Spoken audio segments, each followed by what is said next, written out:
vai chegar. Ducha. Opa! Beleza. Rapaz, quanta emoção, hein, pô? Quanta emoção, né, não?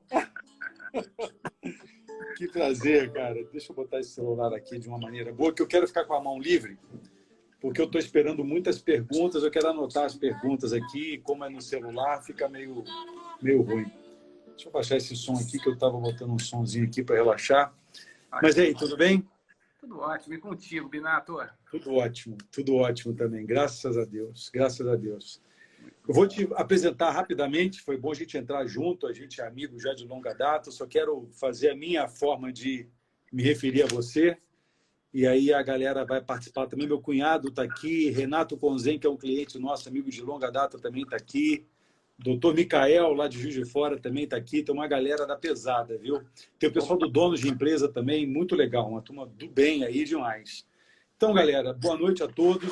Eu estou aqui hoje com Marcelo Smarrito.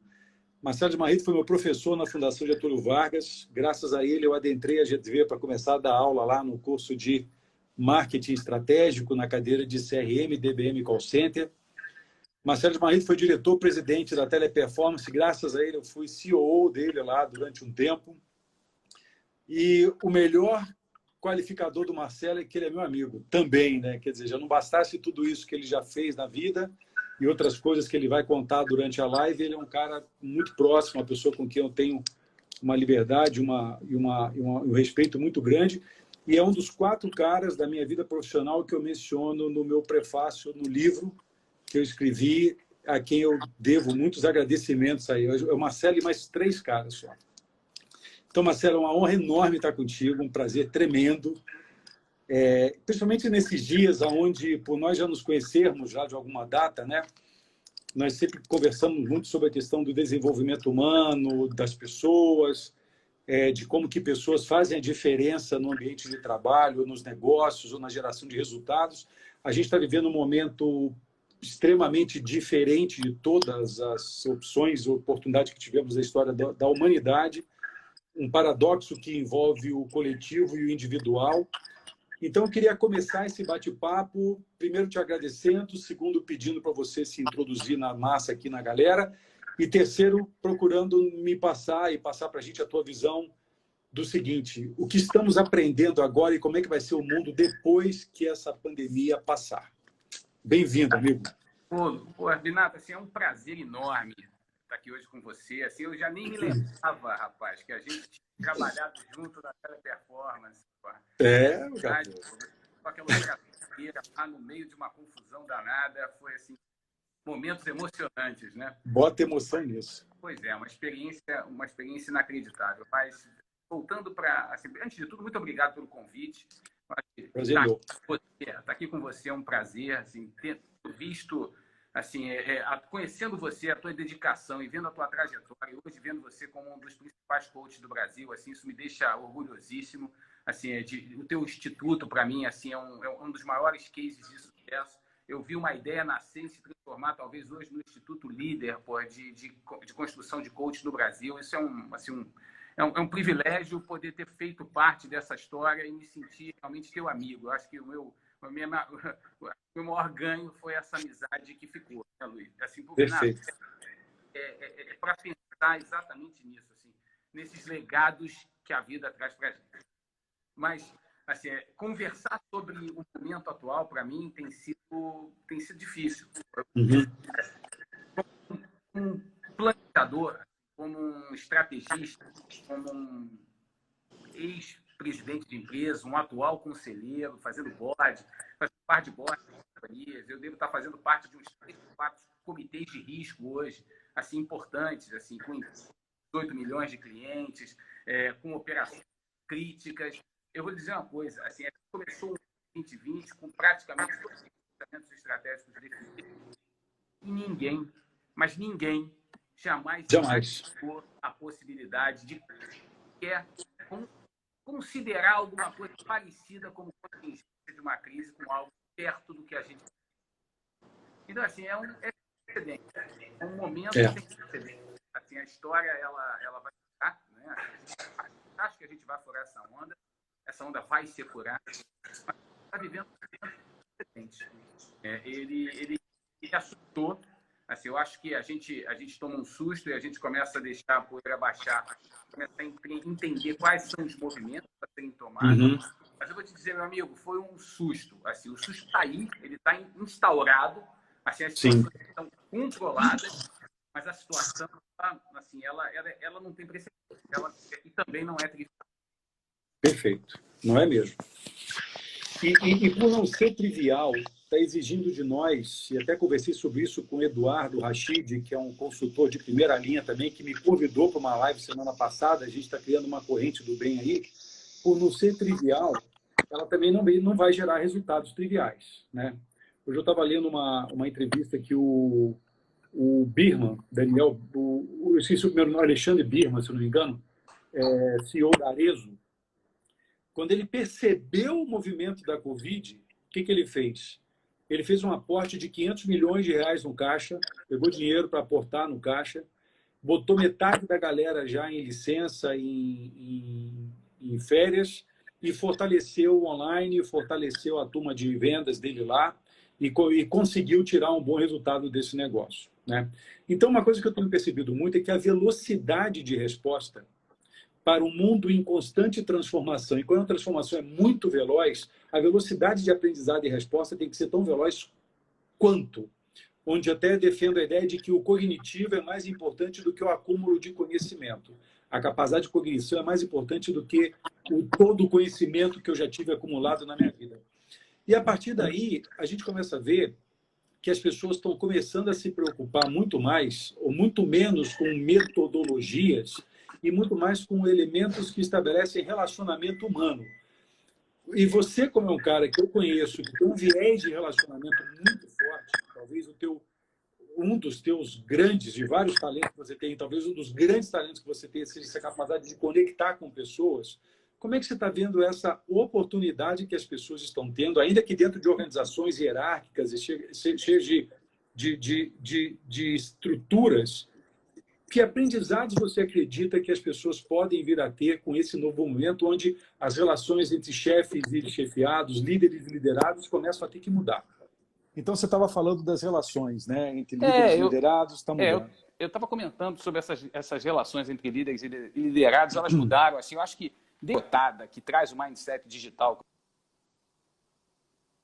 começou a chegar na liderança das grandes empresas que lideram o planeta hoje, né? Eu estou falando das Big Techs, eu acho que trouxe uma quebra de paradigma muito grande, né? Assim, claro, o mercado financeiro começou com isso, né? Assim, o grande executivo não necessariamente tendo uma remuneração maior do que aquele cara que está na bolsa, que está conseguindo os resultados, mas eu acho que o mundo digital trouxe esse modelo com mais afinco, com mais força, né? E agora, assim, então já existiam, né? Assim, a vontade de eu escolher aquela companhia que me trouxesse um propósito, em que a minha razão de trabalhar, ela de alguma maneira se encaixasse de uma forma direta com aquilo que eu entendesse que fossem os meus valores, que fossem os meus objetivos, né?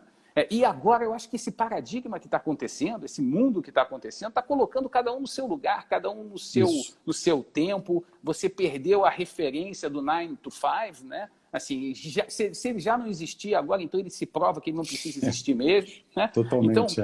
Então eu acho que assim, o mundo vai precisar rebolar. Assim, a liderança agora ela vai ser o precedente da regra, né? Assim, azar dos chefes. Assim, quem não tiver a liderança de verdade não vai conseguir assim, atingir os seus objetivos ou a completude dos objetivos dentro das suas companhias. E você sabe que liderar não é chefiar, né? Assim, chefiar é fácil, leva 5 minutos para você descobrir que você não vai adiante. Agora, ser líder é nato. E a liderança agora, nessa distância geográfica que se tornou a opção, né?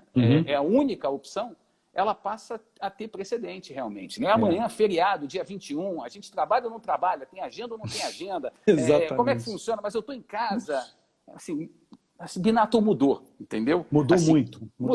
Agora, os líderes estão aí. Assim, eu tenho visto assim, algumas companhias em comitês de crise funcionando, com as pessoas disponíveis, os horários acontecendo, o respeito ao descanso e a hora do off também acontecendo.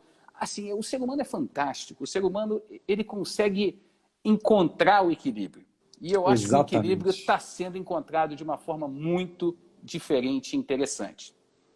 Eu concordo plenamente, cara. E um ponto assim que eu estou vendo que ilustra bem o que você falou é que com essa ideia ou com essa necessidade das pessoas trabalharem em home office, aquela dinâmica de comando e controle mudou completamente. Porque agora as lideranças têm que confiar nas pessoas, porque elas estão agora num ambiente onde ele não tem mais a aura do comandante, do controlador no escritório de negócio. Inclusive, o metro quadrado ocupado por empresas vai começar a ser revisado, porque a gente está vendo que não precisa ter uma laje de 150 metros quadrados na Berrini ou na Avenida Rio Branco, ou onde quer que seja, porque as pessoas estão até... Os meus clientes com quem eu tenho me relacionado, feito várias reuniões online, eles falam, Minato, a gente está produzindo muito mais do que antes. O sentido de urgência se tornou tal que agora a gente está querendo... o inimigo não é o chefe, o inimigo não é o cliente, o inimigo não é o investidor, o inimigo é a porra do vírus que a gente tem que detonar. E a melhor forma de detonar esse inimigo é fazendo a nossa parte, fazendo acontecer. Você tem percebido isso aí também? Não, eu tenho percebido isso e eu vou tentar ilustrar um caso. Aliás, eu poderia ilustrar dois casos, né? Assim, eu vou ilustrar um caso de uma companhia que ela, assim, é uma companhia da qual eu sou hoje board. Eu sou board hoje de uma operação. Ela é uma operação ainda pequena. Ela é uma gestão de uma marca que distribui hoje, espalhada pelo Brasil, 15 boxes de CrossFit, né? Então, o negócio deles é a academia de ginástica totalmente bricks and mortar, né? Acho que eu conheço um dos sócios lá, não conheço? Aquela coisa... Eu não tenho certeza se você conheceu, você chegou a conhecer? Se for o Tito, conheço bem. Então, pronto. Então, se é o Tito, você conhece o Tito muito bem. Assim, o Tito está com a gente aqui. O Tito é um craque, assim, ele acabou de chegar, ele entrou na companhia, assim, ele tem uma história de Mundo Verde. Exatamente, conheci ele no Mundo Verde, na VEG+. Isso aí. Isso, ele foi Mundo Verde, VEG+, ele assim, agrega um super valor. E é uma startup, né? Essa operação se chama Crown.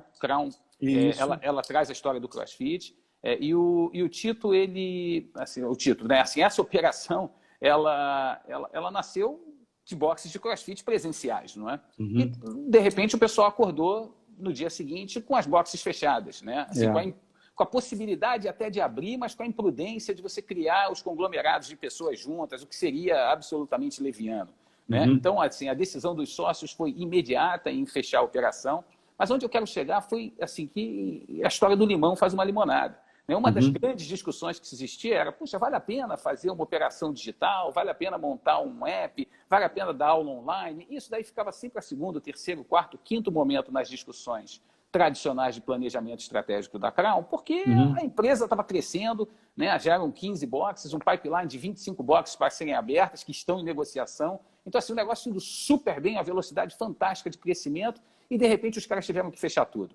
Pois bem, assim, liderança do Fred, liderança do Tito, liderança do Thiago e do Gabriel, e em 48 horas eles botaram o Crown Home de pé. Conseguiram botar um aplicativo funcionando nas lojas da Apple e do Google, conseguiram fazer com que mais de 3 mil downloads, mais do que a quantidade de clientes que eles tinham nas boxes, acontecesse, e hoje eles estão rodando aulas online com absolutamente todos os clientes. As boxes não estão perdendo os alunos, tem até a renovação de aluno acontecendo, com clientes pedindo para fazer as aulas online. Isso é então, incrível. assim, é um pequeno exemplo assim, de quem teve que acordar no dia seguinte e fazer de um limão a limonada. Então, se não era prioridade, o digital, ele passou a ser a única opção. Exatamente. Não tem opção, é a única opção. Então, se alguém tinha dúvida de que o agente de transformação digital que ia acontecer numa companhia, né, era a motivação do CEO, não, é o Covid, porra. Assim, o Covid chegou e empurrou o Digital Transformation em todo mundo.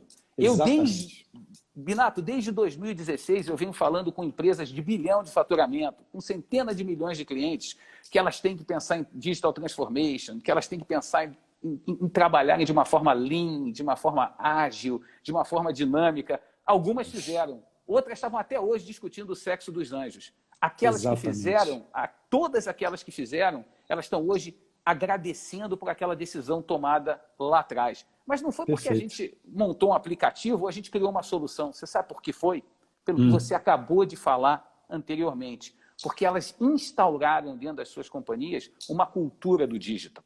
Isso. Então, a cultura do digital traz o mindset da tranquilidade de poder pegar um notebook e entregar para o teu recurso hoje e dizer para ele, vai trabalhar com DocuSign, vai trabalhar com Google Cloud, vai trabalhar dentro de casa e vai participar de uma reunião no Hangout e não vai ficar assustado com isso, porque é assim que é a vida como ela é. Exatamente, cara. Então, quem não foi pego de surpresa hoje está nadando de braçada. Esse é o ponto. Né? Exatamente, agora, perfeito. Por outro lado, quem não fez, gente, antes tarde do que mais tarde. Pô. A oportunidade é essa. Então, eu dei um exemplo da Crown, que estava discutindo se ia fazer digital, não estava no planejamento estratégico deles, e em 24 horas, 48 horas, para falar a verdade, colocaram o aplicativo no ar.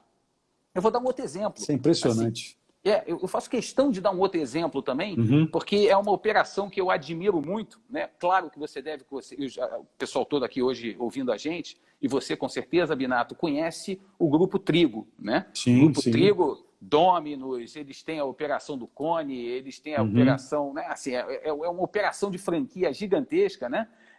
E eles são sócios de uma rede de restaurantes japoneses aqui no Rio de Janeiro, chamada Gourmet. Né? E, por acaso, assim, o CEO do Gourmet é uma pessoa que eu admiro muito, é um amigo, assim, ele é um super gestor, ele veio de dentro do Grupo Trigo, né? Ele ajudava nas operações, ele fez o turnaround do Spoleto na hora de reorganizar o procurement inteiro da operação, né? E ele foi convidado para ser sócio e fez o setup desse restaurante japonês, que, aliás, eu sou um fã. Mas a vida inteira eu brincava com ele e dizia, né, assim, porra, quando é que a gente vai ter o delivery do Gourmet? O delivery do Gourmet tem que acontecer. Ele dizia, poxa, Marrito, é impossível, esquece. Assim, comida japonesa, assim, a excelência que eu tenho na entrega da minha comida é aqui, na hora da verdade. Eu tenho uma experiência no meu restaurante única e eu consigo ter uma relação custo-benefício impecável. Eu jamais vou correr o risco de fazer um delivery. Pois então... De repente, esse cara foi pego de surpresa. Exatamente. E a operação de delivery dele hoje está performando melhor do que performava as operações dos restaurantes, se você comparar localmente. Então, eu olho hoje ele conseguindo se diferenciar na hora em que o motoqueiro chega para fazer a entrega, na hora em que a operação fica de pé. Assim, a tentativa de trazer o produto naquele padrão de excelência que você tem quando você está realmente experimentando o restaurante. Perfeito. Porra, ele está ali rebolando para conseguir fazer. O fato é o seguinte, é que as entregas estão acontecendo. Quem disse que ele ia fazer o delivery? Pois então, passou a ser alternativa. E com certeza ele vai ser diferenciado nisso também. Então, assim, dois exemplos. Um de um restaurante que participa de um grupo gigante, o outro uma operação de uma gestão de uma marca de franquias que teve que se reinventar. E se não for assim, como é que vai ser? Assim, não tem alternativa. Assim, quando eu fico sem alternativa, eu fico corajoso, porra. Porque é matar ou morrer. Não tem custo de oportunidade. Quando eu tenho custo de oportunidade, eu fico sempre com medo, fico receoso. Mas na hora que meu custo de oportunidade vai a zero, meu amigo, assim... Aí é fazer o que tem que ser feito. É matar ou morrer. Não, e você falou uma coisa aí que me chamou muito a atenção, na verdade, duas, que é o seguinte. A primeira é o seguinte, enquanto eu opero, olha que interessante, esse caso aí da Trigo é muito interessante, do restaurante japonês, porque até o Igor me chamou aqui, né, que trabalha lá na Cacau Show, mandar um abraço para ele também. A Cacau Show tinha um plano de colocar um modelo de vendas online robusto para 2021. Fizeram isso em 15 dias para poder salvar a Páscoa desse ano. E fizeram um belíssimo trabalho lá. Né? Então você vê que a necessidade de continuar aprendendo continuamente, ainda que a minha operação esteja rodando, ela é fundamental. Essa parte de pesquisa e desenvolvimento, ainda que para serviços, né? A gente está falando de box de crossfit, está falando de empresas de alimentação, restaurante japonês. Cara, esses caras estão revolucionando o negócio em função de uma circunstância externa. Mas se a partir de agora, e aí vem um ponto importante da nossa conversa, como é que vai ser esse mundo depois? Eu acredito que tanto o CEO dos restaurantes japoneses quanto o Tito e a turma dele lá da Crown, eles vão operar o negócio como estão operando, mas vão colocar na cultura o seguinte, como é que a gente pode fazer isso melhor se vier uma bomba relógio, se vier um outro vírus, se vier um outro fator externo, que agora a gente vai começar a imaginar o que nunca foi imaginado. O Bill Gates fez uma TED há uns 5, 6, 7 anos atrás falando sobre isso. 2015. Eu até mencionei isso numa outra live. Ele falou, a guerra futura não vai ser uma guerra de míssil, vai ser uma guerra, não vai ser uma guerra de mais missiles, mas de micros, né? De micro-organismos. Então, a liderança vai precisar, como próxima etapa, né? Como pós-pandemia, o novo normal, começar a pensar no impensável, imaginar o inimaginável, ver o invisível, e aí a gente começa a se tornar melhores como humanos. O que você acha disso, cara? Não, assim, é claro, como o precedente ele não existia, e a gente está mostrando à humanidade de que a gente vai conseguir furar essa onda, e de fato vai, né? Assim, é uma questão de quando, mas que ela vai ser furada, ela vai. Eu acho que as estratégias elas estão sendo feitas, né? Nós somos seres que nos adaptamos, e a gente é adaptável, e o ser humano é muito criativo, eu acredito demais nele. Né? Assim, então, as pessoas estavam preocupadas com assim, a invasão da inteligência artificial que nos transformaria em inúteis. Pois a gente ainda hoje tem que mostrar o quão útil a gente é para fazer do limão uma limonada, e a gente está mostrando, tá certo? Então, eu acho que não tem mais alternativa. Agora, daqui para frente, né, todo e qualquer planejamento estratégico de qualquer companhia, seja ela de bilhão, de centenas de milhões, ou realmente o cara da estratégia da esquina ali, que tem que botar o business dele de pé na microempresa, eles vão ter que considerar o imponderável, que jamais outrora foi considerado. Então, e isso está na cultura, isso está na vontade de fazer acontecer, isso está em você trazer os modelos de participação das pessoas serem realmente, genuinamente participativos, porque às vezes eles não são. Né? Às vezes você cria situações em que você parece fazer os participativos, mas na verdade eles são um me engana que eu gosto gigantesco, não é isso? Exatamente, exatamente. Então, assim, a minha visão de enxergar a importância de você considerar o imponderável nunca mais vai sair das nossas vidas, não, mas esquece, esse daí já está presente. Né? Eu concordo, concordo. E o padrão mudou. Assim, o padrão mudou. É olhar para o que está acontecendo hoje na China. Né? A China que acordou do Covid, né? Ela acordou do Covid e não foi em 24 horas que a situação voltou ao normal, não está nem perto de voltar ao normal. Né? Qualquer estrangeiro que chega no país tem que ficar 15 dias em quarentena, mas como assim?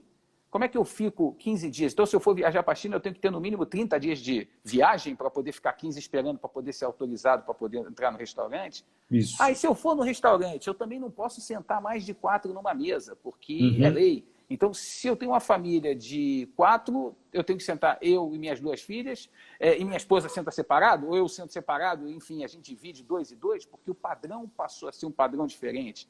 Se eu saio de casa na China agora, eu tenho que, antes, passar o scanner do meu celular e o meu health code, que eu sou obrigado a ter disponível no meu celular, ele tem que ser identificado como verde. E o health code identificado como verde diz que eu estou apto a poder circular.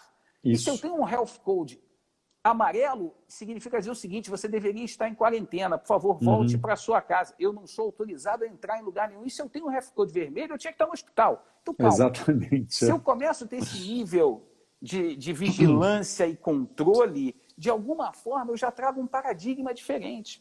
E aí, Binato, para minha surpresa, esse nível de paradigma de controle, que parece uma ditadura de dados, ela está trazendo uma percepção no novo normal que é a seguinte: não, pera lá, é tudo que eu quero. Assim, eu preciso ter essa confiança desse controle para que essa confiança me dê a tranquilidade que eu vou estar andando com pessoas que estão aptas a não me prejudicarem. Então, olha que interessante, eu achava que a reação das pessoas ia ser: eu estou sendo vigiado, pô, isso é o inferno de Dante. Não, pelo contrário, se não fosse assim, eu não estaria seguro. Olha a mudança. Então, aquilo que era o Big Brother passou a ser meu best friend, porra. Então, tem um ditado que fala isso perfeitamente. O preço da liberdade é a eterna vigilância. E a gente está vivendo isso exatamente agora. Né? Para ser livre, que é o lado bom da moeda, tem um lado da manutenção dessa liberdade. Eu tenho discutido muito isso com pessoas. Para eu poder exercer direitos, eu tenho que cumprir deveres. Então, eu vejo que esse momento que a gente está vivendo, ele está fazendo a coletividade se mexer, mas está fazendo transformações individuais. O direito é coletivo, mas o dever é individual. Eu tenho que cumprir o meu dever para depois eu merecer exercer o direito. E eu vejo que há uma inversão de valores em algumas partes de algumas nações, em particular a nossa, de um grupo de pessoas que ainda se percebem afeitas ao direito, mas não querem saber de deveres. Vou te contar um negócio bem rápido para ilustrar isso aqui. Eu estou estudando psicologia, estou fazendo faculdade de psicologia. Alguns que estão na live aqui já sabem disso. Eu tenho um professor lá que é brilhante quando fala de história da psicologia, mas ele tem uma formação mais de esquerda, né? Ele é um cara, e nada contra a esquerda. Pelo contrário, eu acho que a esquerda tem o seu papel, mas ele tem uma formação um pouco mais radical nesse ponto. Então o discurso dele é o seguinte: a sociedade não entregou o que ela prometeu. E falou isso em sala de aula para 50 alunos, onde o mais velho dessa turma sou eu, inclusive mais velho que o próprio professor. E nada a ver o fato de ser mais velho. Mas eu falei, professor, peraí, a sociedade não entregou o que ela prometeu, mas quem é que acreditou nessa promessa e quem é o responsável por fazer entregar? E onde é que entra o indivíduo nesse processo aí? Aí nós começamos uma bela de uma discussão, que obviamente tomou o tempo todo da aula, acabou a aula, a gente continuou discutindo. O fato é que a gente saiu dali se admirando um pouco mais. E a partir daí começamos a construir aulas muito mais inteligentes sobre esse ponto de vista. Então o que eu vejo é o seguinte: você falou, e para mim isso veio muito claro, o preço da liberdade é a eterna vigilância. Há uma fronteira muito sutil entre a vigilância como elemento para a manutenção da liberdade e a vigilância como elemento para a manipulação de pessoas. Perfeito. Eu tenho discutido muito sobre os paradigmas que a gente tem vivido. Temos vivido sobre o paradigma da medicina, da economia e da política. Para exercer o paradigma da medicina, o cara estuda 6, 7, 8, 9, 10 anos. Para exercer o paradigma da economia, o cara estuda aí 4, 5, 6 anos. E para exercer o paradigma da política, eu não vejo as pessoas estudando para isso, embora a política tenha uma ciência. Como é que você vê o pós-pandemia? Na área da medicina, eu já estou entendendo, na área da economia, você deu uma aula aí agora, e na área da política, Ismarrito, como é que é o teu ponto de vista? Como é que vai ser a política depois disso? Então, eu queria, assim, antes de falar da política, dar a minha opinião, né, assim, em relação à política, eu queria falar de um processo que eu acho que pega tanto a medicina quanto a economia, que é o processo do aprendizado. Né? Assim, o modelo de aprender, né? Assim, a aprendizagem enquanto formato, eu acho que vai ser o grande alicerce de mudança. Perfeito. Né? A gente trazia uma máxima, né? Assim, de um certo, na minha opinião, um certo pouco, eu vou chamar de pouco cuidado com assim, o tradicional modelo de ensino. O que eu quero dizer com isso? As pessoas ficaram muito facilmente informadas. Né? Eu me informo muito facilmente na hora que eu dou um Google e faço qualquer pergunta para ele, e cá entre nós a assertividade é muito alta. Né? Assim, se eu não sei a data da Revolução Francesa, se eu não sei por que Versalhes foi invadida pelo povo, se eu não sei por que a Revolução Russa aconteceu de uma determinada maneira bolchevique, se eu não sei por que a Guerra Civil Espanhola de fato foi a primeira guerra anárquica do Brasil, eu vou lá e pergunto e a resposta vem imediatamente para mim. Né? Então, assim, o conhecimento sob o ponto de vista da informação, ela está disponível, mas as pessoas confundem informação com formação. Totalmente, né? Perfeitamente. Um médico formado que tem acesso a absolutamente tudo sobre uma determinada, sei lá, um determinado tipo de intervenção cirúrgica e ele tem 9 anos de formado e ele traz essas informações para ele todas da internet, provavelmente não vai ser a minha escolha para fazer uma cirurgia na minha filha. Eu vou escolher aquele que tem 25 anos de experiência hands-on e que tenha também acesso à mesma internet, que talvez tenha a mesma informação que o outro, mas ele tem a formação consolidada. Então, assim, o ponto que eu queria colocar, e eu vou chegar lá nos políticos também, é de que o grande processo é de que realmente as coisas, assim, a velocidade com que as coisas mudam, ela é muito grande. Mas a gente não pode ser simplório. Né? Assim, ser simplório é acreditar que você está informado e basta dar um Google que as respostas virão para você. Não esquece isso. Assim, a base que você precisa ter, talvez, para você se tornar um grande executivo, uma grande personalidade, um grande político, pressupõe você passar por um processo de formação adequado. Né? Então, assim, serve para o médico, serve para o economista e serve para o político. A gente, nesse país democrático que a gente vive, a gente é absolutamente pouco exigente com aqueles que nos lideram. A gente é muito, é claro, a gente vive numa democracia, então há de se respeitar o direito do povo. Quando a gente elege, não importa se um presidente de esquerda ou de direita, um senador de esquerda ou de direita, a gente deveria ver o nível de qualificação que aquele personagem tem para poder nos representar. Perfeito. Então, assim, a minha visão hoje, sob o ponto de vista do que eu imagino que vai trazer esse novo normal daqui para frente, vai ser a percepção das pessoas de que a ciência vai prevalecer. A ciência vai prevalecer a política, a ciência vai prevalecer a religião. Você quer um exemplo? Assim, as igrejas estão fechadas, as sinagogas estão fechadas, as mesquitas estão fechadas. Então, não tem ninguém, nesse exato momento, rezando no Vaticano, rezando para Maomé, ou não importa, assim, ou com Torá na mão, tentando bater na porta de uma sinagoga. As pessoas estão, sabe aonde? Em casa, acreditando na ciência, porque a ciência provavelmente vai ser quem vai dar esse turnaround. E não significa dizer que eu não tenha fé por conta disso, não significa dizer que eu não tenha as minhas crenças, mas eu pressupus o quê? A formação a despeito daquele movimento que é um movimento mais humanista. A mesma coisa vai acontecer para aquele cara que está me liderando hoje, porra. Assim, eu quero um cara com profundidade e conhecimento de causa para ser um gestor, para poder escolher os melhores movimentos a serem tomados. Agora, para isso, Binato, eu preciso levar a educação para todo mundo. Assim, eu preciso levar a educação para a população. Assim, nós aqui hoje, nesse entorno dessa live, eu tenho certeza que todos nós temos formação, todos nós temos conhecimento de causa, mas não é aí que a gente vai fazer a diferença. Então eu vejo, indo para a sua, tentando responder o que você me perguntou, eu vejo uma política onde eu imagino que a gente vai trazer um nível de exigência e consciência da população de poder olhar para os seus líderes políticos e procurarem, não políticos que procuram ser informados, mas aqueles que de alguma maneira vão ter a formação adequada para poderem seguir com as suas propostas de governo. Então, eu torço para a gente ter uma política mais educada. Educada no sentido de formada. Perfeito. Perfeito. Independentemente de esquerda ou de direita.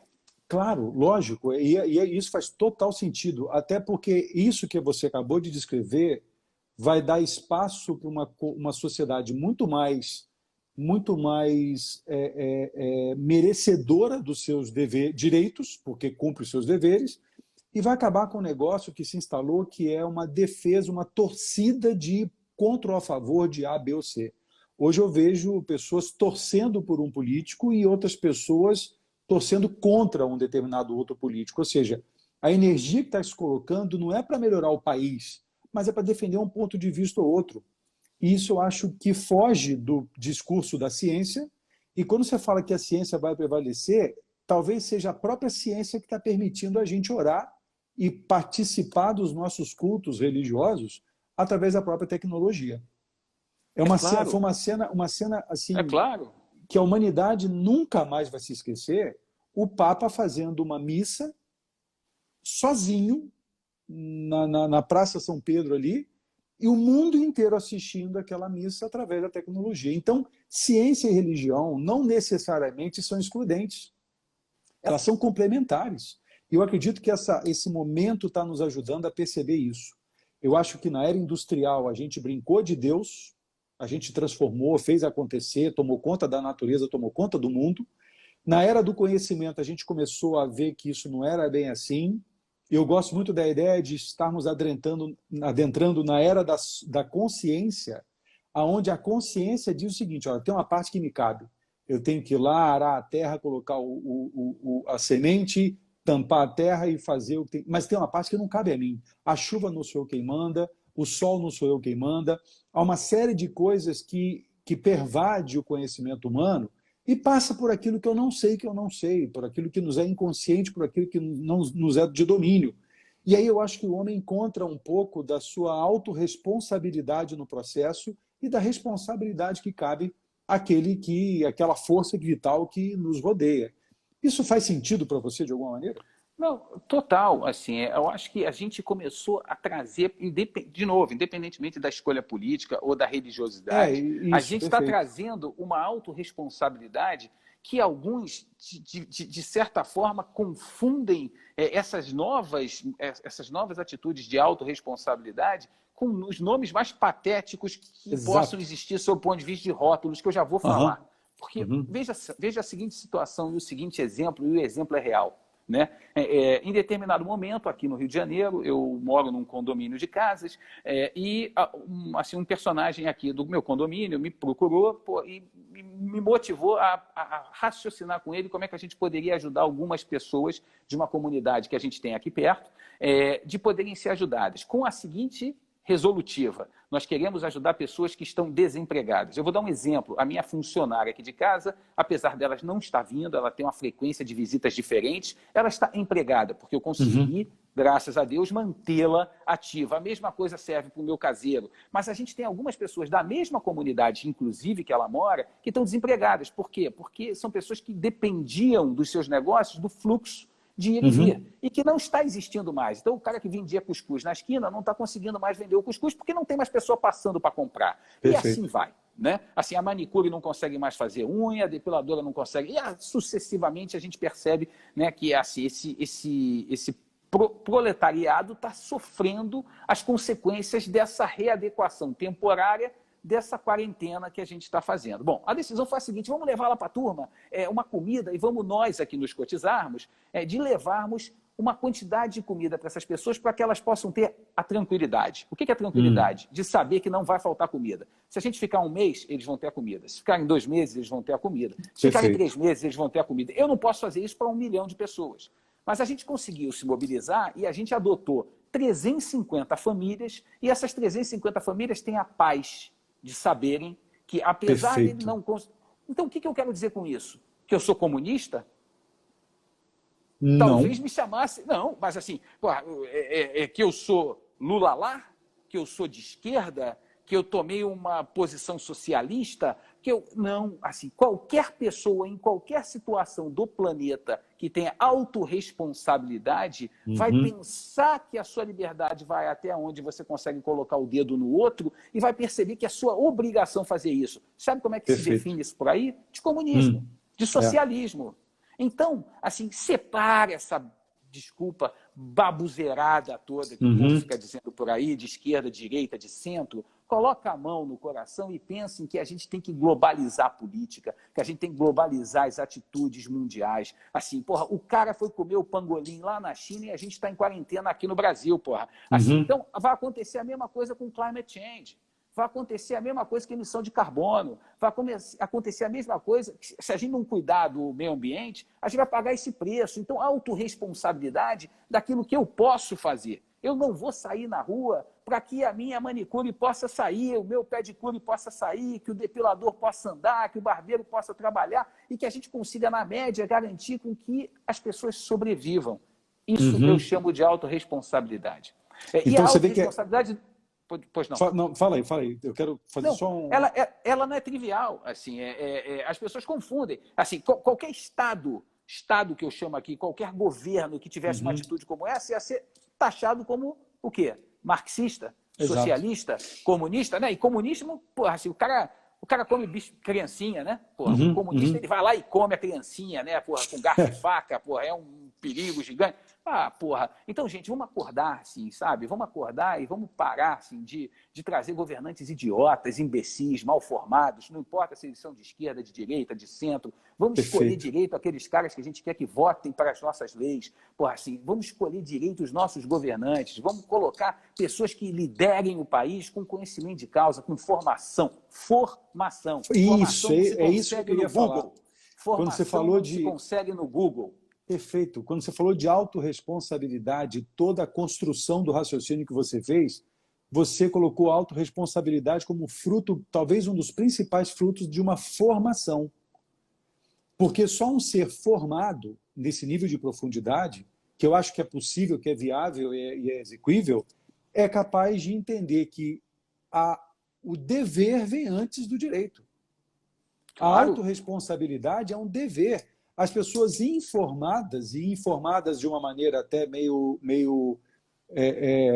pejorativa, elas querem o dever, elas querem os direitos, não querem saber de dever. E é isso que eu também acredito que vai trazer um viés importante para esse novo normal.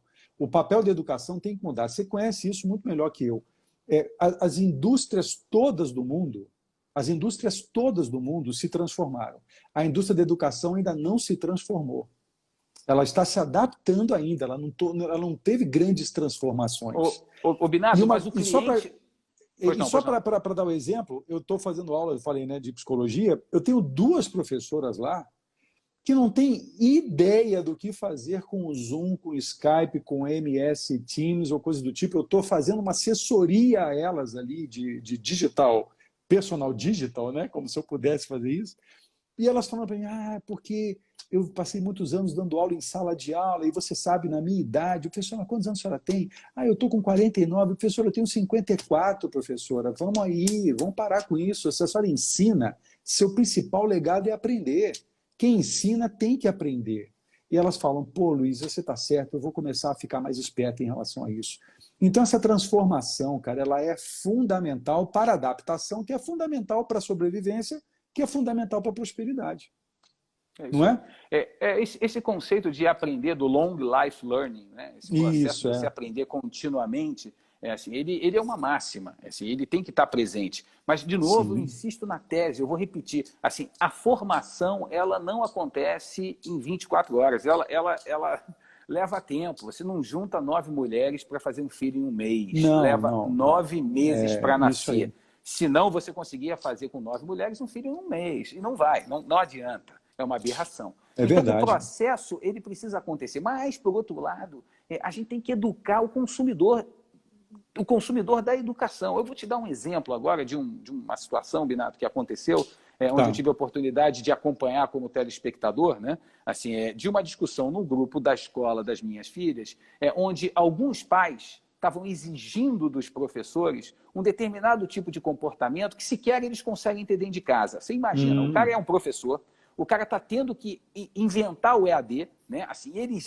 nesse caso, já se dispuseram a inventar o EAD, as pessoas estão querendo comparar o EAD à educação presencial, e não é. Ela é um novo jeito de você fazer educação, e dizendo que o professor, de alguma maneira, tem que cumprir aquilo à risca, veja bem, e sem levar em consideração de que esse professor também está enclausurado, talvez tenha um filho dentro de casa, talvez esteja passando o mesmo problema de não ter ajuda e suporte, mas que de alguma maneira ele tem que estar nesse especial momento dando a dedicação devida para que a tal da educação vá adiante. Porra, aí as pessoas dizem, não, eu acho isso um absurdo, o professor tem que se adaptar, e mais que isso, eu ainda quero um desconto da escola. Eu vou querer pagar menos agora porque, porra, assim, mudou. Meu filho não está indo lá, está indo longe. Não estou pagando conta de luz, não estou pagando conta de gás. A escola, né? Não está pagando luz, não está pagando gás. Como se não fosse 90% dos custos da escola, gente. Porra, então, assim, que de autorresponsabilidade, porra. Que de autorresponsabilidade desses pais, que dê o mínimo de reflexão que esses pais deveriam ter para, de alguma maneira, colocar a mão na consciência e perceber que, porra, nesse caso em especial dessa guerra contra esse inimigo invisível, o pressuposto é de que nós nos demos as mãos para a gente conseguir fazer a diferença. Passou a guerra, a EAD vai ficar. Vai ficar. Assim, a tua professora de 50 anos de idade não é nem velhinha, porra. Assim, não, pô, ela é uma jovem senhora, jovem há mais tempo. Eu com 52 aqui me acho um garoto, porra. Então, assim, ela é uma menina, porra, para poder aprender no long life learning, porque mudou a vida, mudou o processo. Assim, a minha mãe está em casa e ela me manda a conta para eu pagar, batendo foto no WhatsApp, vai e manda as informações e busca na internet. E o delivery chega lá e é assim que é a vida, porra. Então, assim, a educação precisa levar uma chacoalhada, ela já levou. Mas nós, como consumidores de educação, a gente também tem que saber se adequar a essa história. Eu concordo. Eu tenho um amigo, bom amigo, que é um professor universitário de longa data. Ele fez uma carreira na academia, né? E ele fala para mim o seguinte, Luiz, a educação no país, principalmente a educação de ensino de ensino superior, graduação e pós-graduação, virou um consórcio. Ou seja, as pessoas entram lá, vão pagando uma mensalidade e lá num belo dia elas vão e recebem um diploma nesse negócio, né? E aí eu comecei a pensar um pouco sobre isso, e quando a gente vê, por exemplo, alguns governos que nós vivemos um pouco antes, o governo do Fernando Henrique fez um investimento forte na educação, o governo Lula e Dilma, um investimento enorme na educação, mas no aspecto quantitativo. E agora é hora de começar a trabalhar no aspecto qualitativo, porque o Eduardo, que é meu cunhado, fez uma pergunta aqui, e várias perguntas estão aqui, mas como o tema é educação, eu quero só conectar nesse ponto. Investimento em educação é um investimento de longo prazo, é um investimento de geração, é um investimento cujo retorno vai vir lá na frente, né? Enquanto nós tivermos um modelo de negócios para o país que é fragmentado por mandatos periódicos, e quando o segundo mandatário quer desfazer o trabalho do primeiro mandatário, porque ele quer gravar o nome dele na plaquinha, vai ser muito difícil, como organização, né, como nação, fazer essa transformação. Aí que eu acho que faz sentido essa história de educar o consumidor de educação para a força vir de baixo para cima. É isso.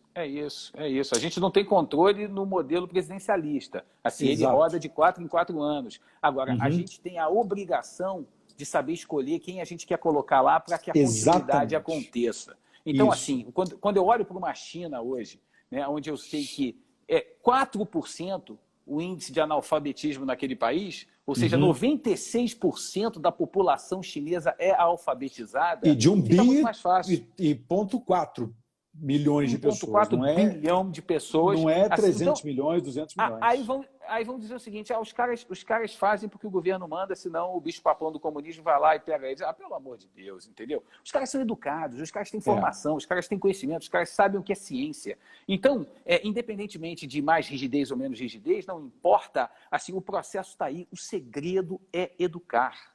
A gente quer fazer a diferença, é trazer uma nação educada. Você veja bem, assim, hoje eu estou aqui vivendo um processo, né, assim, de decretos-lei, né? Nada mais militar, nada mais goela abaixo, nada mais dantesco do que você fazer um decreto-lei. Né? Decreto-lei eu acredito na democracia, eu defino e vai lá e faz.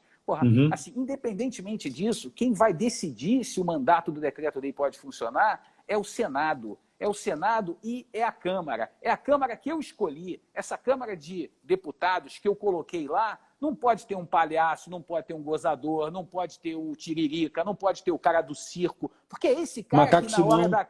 Macaco Simão, porque é nessa hora que realmente, de fato, ele vai decidir o meu futuro, porra. Então, eu aqui, absolutamente bem formado, bem preparado, numa live com um cientista social, conversando com um monte de pessoas no meu entorno aqui, super inteligentes, sendo governado por um bando de uma súcia, assim, uma gentalha, assim, um monte de pessoas que sequer são informadas, mas que com certeza não são formadas. Porra, assim, eu sou o culpado, mas eu não dei educação em quem vota nessas pessoas. Gente, porra, é claro que começa por aí.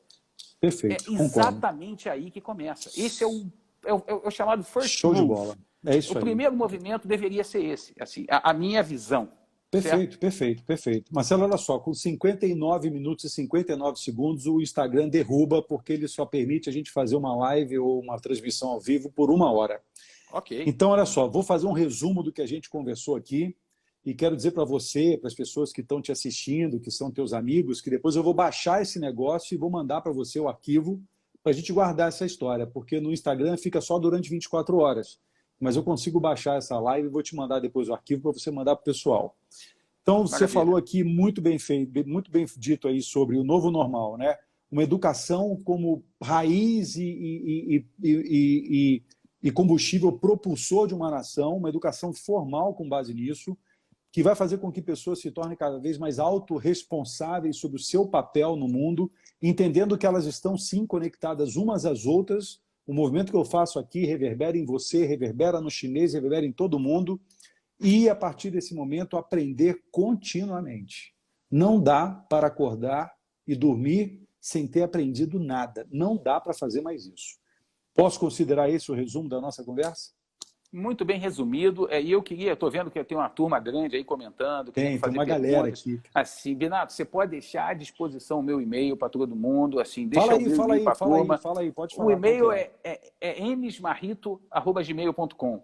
Assim, é que o Esmarrito, a turma às vezes... Bom, mas se bem que tem aí, né? Assim, msmarrito@gmail.com. Fiquem à vontade de entrar em contato comigo. Assim, estou à disposição.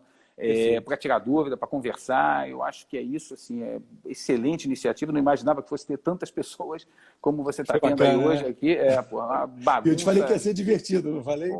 Uma bagunça gigante. Assim, estou vendo aqui o Oswaldo Santucci acabou de passar aqui. Grande Oswaldo, amanhã estamos juntos. Esse daí é o meu coach. Assim, Opa, esse é um que cara legal. que tem me ajudado bastante, é um craque. Pois é, assim, estou vendo um monte de gente conhecida aqui, a Ana Muito Paula, bom. lá de Orlando, assim, a turma toda aparecendo aí, Tito, olha ele de novo aí. Ele está aí, ele está aí desde o início, divulgou pra caramba aí.